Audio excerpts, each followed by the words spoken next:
Hello everyone, welcome back to my channel. আশা করি তোমরা সবাই খুব ভালো আছো। আমিও খুব ভালো আছি।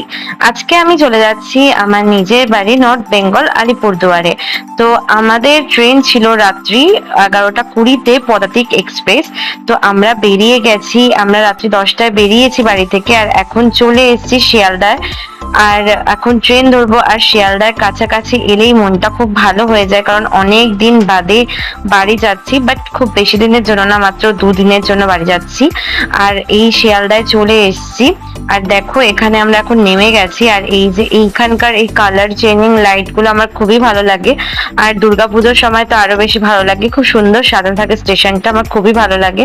আর মনটাও খুব ভালো থাকে যখন মানে বাড়ি যাচ্ছি সেই জন্য। তো আমরা এখন স্টেশনে পৌঁছে গেছি, এবার ট্রেন ধরার জন্য ওয়েট করতে হবে কিছুক্ষণ, কারণ আমাদের 11:20-তে ট্রেন। আর এখন স্টেশনের ভেতরে পৌঁছে গেছি, আর এখন আমাদের একটু ওয়েট করতে হচ্ছে, ট্রেন এখনো দেয়নি। আর এই ট্রেন চলে এসছে, এখন আমরা ট্রেনে উঠবো আর ঘুমিয়ে যাব। তো চলো, দেখা হবে কাল সকালে। আর এই যে সকাল অলরেডি হয়ে গেছে, আর আমিও উঠে গেছি।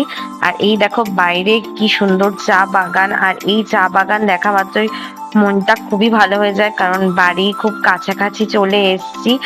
আর এই চা বাগান দেখতে দেখতে চলে যাচ্ছি। আর আমরা এইবার এসি টিকিট পাইনি, মানে খুব তাড়াহুড়ো করেই টিকিট করা হয়েছে, তো নন এসি বুক করতে হয়েছে। আর এই যে সকালের ব্রেকফাস্ট, আমি মিয়ামর থেকে স্যান্ডউইচ নিয়ে এসেছিলাম। আর এই যে দেখো আমাদের আলিপুরদুয়ার, নিউ আলিপুরদুয়ার স্টেশন, এখন স্টেশনে ঢুকে যাচ্ছে ট্রেন। এবার নামবো আর তারপরে চলে যাব বাড়িতে। এরপর বাড়িতে গিয়ে নেক্সট ব্লগটা কন্টিনিউ করব। আমার ভিডিও যদি ভালো লেগে থাকে তাহলে অবশ্যই like, comment, share and subscribe করে দেবে। আজকের মতো টাটা, বাই।